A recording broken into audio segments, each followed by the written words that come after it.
Oke, bayangin otak kalian itu kayak karakter utama di sebuah game RPG. Pas kita baru lahir, stats atau status bawaan kita mungkin berasa, ya standar banget lah ya. Apalagi di era sekarang, di mana kalian scroll sosmed dan isinya orang-orang umur 20-an udah pada sukses. Wah, rasanya kayak kita lagi main di mode paling hardcore. Tapi di sesi bedah materi kali ini, kita bakal bahas sebuah cheat code yang benar-benar overpowered buat bisnis dan kehidupan nyata, dirangkum dari buku Brain for Business. Materi ini spesial buat kalian yang pengen ngambil alih jalan cerita hidup kalian sendiri dan pastinya berhenti ngerasa burnout. Intinya simple, kenali otak kalian, lalu retas. Nah, kita masuk ke hal pertama yang sering banget jadi penghalang kita nih. Mitos soal nggak punya bakat. Sering nggak sih kalian tiba-tiba ngerasa insecure? Apalagi buat kita-kita ini pas buka LinkedIn atau Instagram, isinya deretan achievement orang lain semua. Wah, gampang banget tuh kena yang namanya imposter syndrome. Pikiran-pikiran liar mulai muncul kayak, duh, gue emang nggak punya bakat bisnis. Atau gue kan penakut, gue tuh kaku, nggak kreatif, gue pasti gagal terus. Jujur, relate banget kan? Wajar-wajar banget kalau kalian punya keraguan kayak gitu. Tapi, dengar baik-baik ya, ide bahwa bakat itu sifatnya fix atau udah harga mati dari lahir, itu cuma mitos. Bener-bener kebohongan besar yang nahan kalian buat level up di karir maupun hidup. Terus gimana cara ngehacknya? Oke, mari kita kenalan sama yang namanya neuroplasticity. Sekarang kita bedah cheat code yang bakal ngancorin mitos tadi. Ternyata otak kita itu nggak statis sama sekali. Sistem di kepala kita tuh dirancang super dinamis dan responsif banget sama apapun yang kita lakuin. Ini dia yang disebut neuroplasticity. Sederhananya, ini kemampuan otak buat berubah dan beradaptasi lewat pengalaman, latihan, kebiasaan, dan stimulus yang kalian kasih. Ada satu prinsip yang wajib banget, pokoknya wajib kalian ingat seumur hidup. Neurons that fire together, wire together. Maksudnya, semakin sering kalian mikirin atau ngelatih sesuatu, jalur saraf di otak kalian bakal makin kuat terhubung. Kalian tuh secara harfiah lagi ngemodifikasi hardware di dalam kepala sendiri.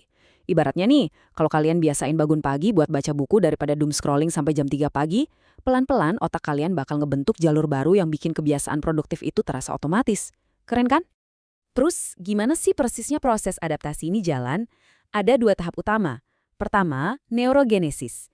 Ini ibarat kalian lagi grinding cari XP di game. Tiap kalian konsisten nyoba kebiasaan baru, sambungan neuron yang baru bakal kebentuk di otak. Tahap kedua, namanya synaptic pruning. Nah, ini hukum rimba nih. Gunakan atau hilangkan.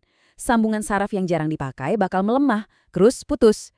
Logikanya persis kayak pas kalian uninstall aplikasi di HP karena udah nggak pernah dibuka, lumayan kan buat ngehemat memori? Kalian juga bisa anggap ini kayak ngeghosting kebiasaan toksik. Kalau kalian stop ngasih panggung ke rasa insecure atau takut, pelan-pelan otak bakal ngehapus memori soal ketakutan itu karena dianggap, oh udah nggak relevan lagi nih. Oke, otak udah di-upgrade. Terus pertanyaannya, mau dipakai buat apa nih stats yang udah tinggi ini? Jelas, buat ngadepin masalah yang sebenarnya adalah peluang buat level up. Waktunya kita lawan bos di dunia nyata. Ya, masalah bisnis dan kerjaan yang datang tiap hari. Kuncinya ada di perubahan mindset. Masalah itu bukan beban guys, tapi sebuah undangan buat berkembang. Coba bayangin, kalian dapat komplain pedes dari klien, atau proyek yang udah disiapin tiba-tiba ambyar. Kalau kalian mikir itu jalan buntu, pasti langsung panik, overthinking, mental langsung down kan? Tapi, coba reframe kejadian itu jadi, wah dapat quest baru nih buat nambah XP. Cara otak kalian ngerespon stres bakal berubah 180 derajat. Beneran deh, kalian bakal tetap chill, kepala dingin, dan siap nyari solusi. Tapi ingat, leveling up itu butuh strategi. Kita harus pastikan untuk temukan dulu akar masalahnya. Kita nggak bisa tuh cuma asal grinding tanpa arah. Tenaga kalian bisa kebuang sia-sia. Kalian harus tahu persis siapa musuh utama yang lagi dihadapi. Ada satu quotes legendaris dari Albert Einstein. Dia bilang, habiskan 59 menit untuk mendefinisikan masalah dan 1 menit untuk menyelesaikannya. Resapi baik-baik ya. Ini trik yang actionable banget. Sering kan kita dengar cerita anak-anak muda, founder Gen Z, yang sampai begadang berbulan-bulan coding, bikin aplikasi, fiturnya wah canggih banget, tapi pas launching, krik-krik, nggak ada yang mau pakai. Kenapa tuh? Karena mereka terlalu sibuk ngerakit solusi, tapi lupa nyari tahu apa sih masalah asli yang lagi dihadapin target marketnya. Bukti nyatanya bisa kita lihat dari kisahnya Scott Cook, si pendiri perusahaan fintech Intuit.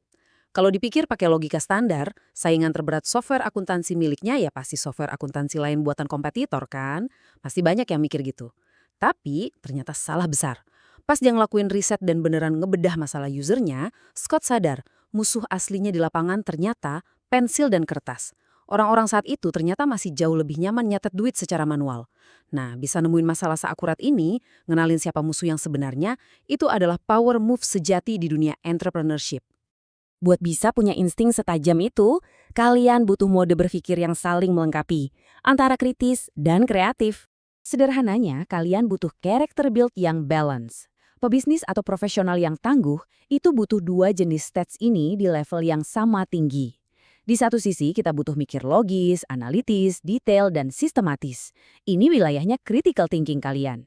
Tapi di sisi sebelahnya, kita juga butuh sentuhan intuitif, imajinasi, kreativitas, bahkan sedikit sisi spontan. Ini wilayahnya creative thinking.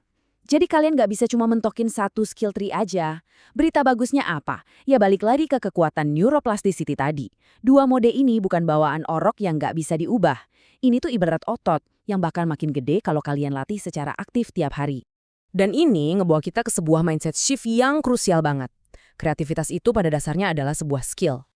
Ini puncak dari sesi bedah materi kita, guys. Buat kalian yang demen banget ngeles dan bilang, gue mah anaknya template banget, kaku, nggak ada darah seni, nggak kreatif. Please, mulai sekarang buang jauh-jauh mindset itu. Kreativitas itu bukan sihir genetik yang tiba-tiba turun dari langit. Itu murni keterampilan. Kalian bisa banget jadiin ini sebagai daily quest buat ningkatin level otak kalian. Gimana caranya? Gampang, mulai sering-sering nanya tentang hal baru. Ke poin masalah-masalah kecil di sekitar kalian yang sering bikin orang FOMO atau ngerasa ribet. Belajar dari pengalaman nyata. Dan yang paling penting, berani eksekusi ide-ide out of the box. Lakuin branding harian ini terus-terusan. Creative thinking is not a talent, it is a skill. Berpikir kreatif itu bukan bakat buat kaum elit tertentu aja. Ini adalah keahlian yang bisa dipelajari. Ingat ya, kalau kalian lagi ngerasa buntu pas nyari ide konten atau mikirin campaign, itu bukan karena takdir hidup kalian jelek. Bukan. Itu semata-mata karena kalian belum cukup banyak ngelatih neuron di otak buat ngerespons secara kreatif. Fix, udah nggak ada ruang lagi ya buat alasan-alasan. Sebagai penutup, coba deh renungin pertanyaan provokatif ini. Kenapa neuroplasticity sebegitu pentingnya buat bisnis, karir, dan hidup kalian secara keseluruhan? Jawabannya ada di langkah apa yang bakal kalian ambil setelah ini. Apakah kalian mau diem aja, ngeratapin start level 1 kalian sambil ngerasa insecure ngeliat tren lain sukses? Atau kalian mau ngaktifin cheat code ini sekarang, buang semua omong kosong soal nggak punya bakat, dan mulai nge-rewire otak kalian hari ini juga? Ingat, kontrolernya ada di tangan kalian sendiri. Teruslah berproses, level up terus, dan sampai jumpa di sesi bedah materi selanjutnya.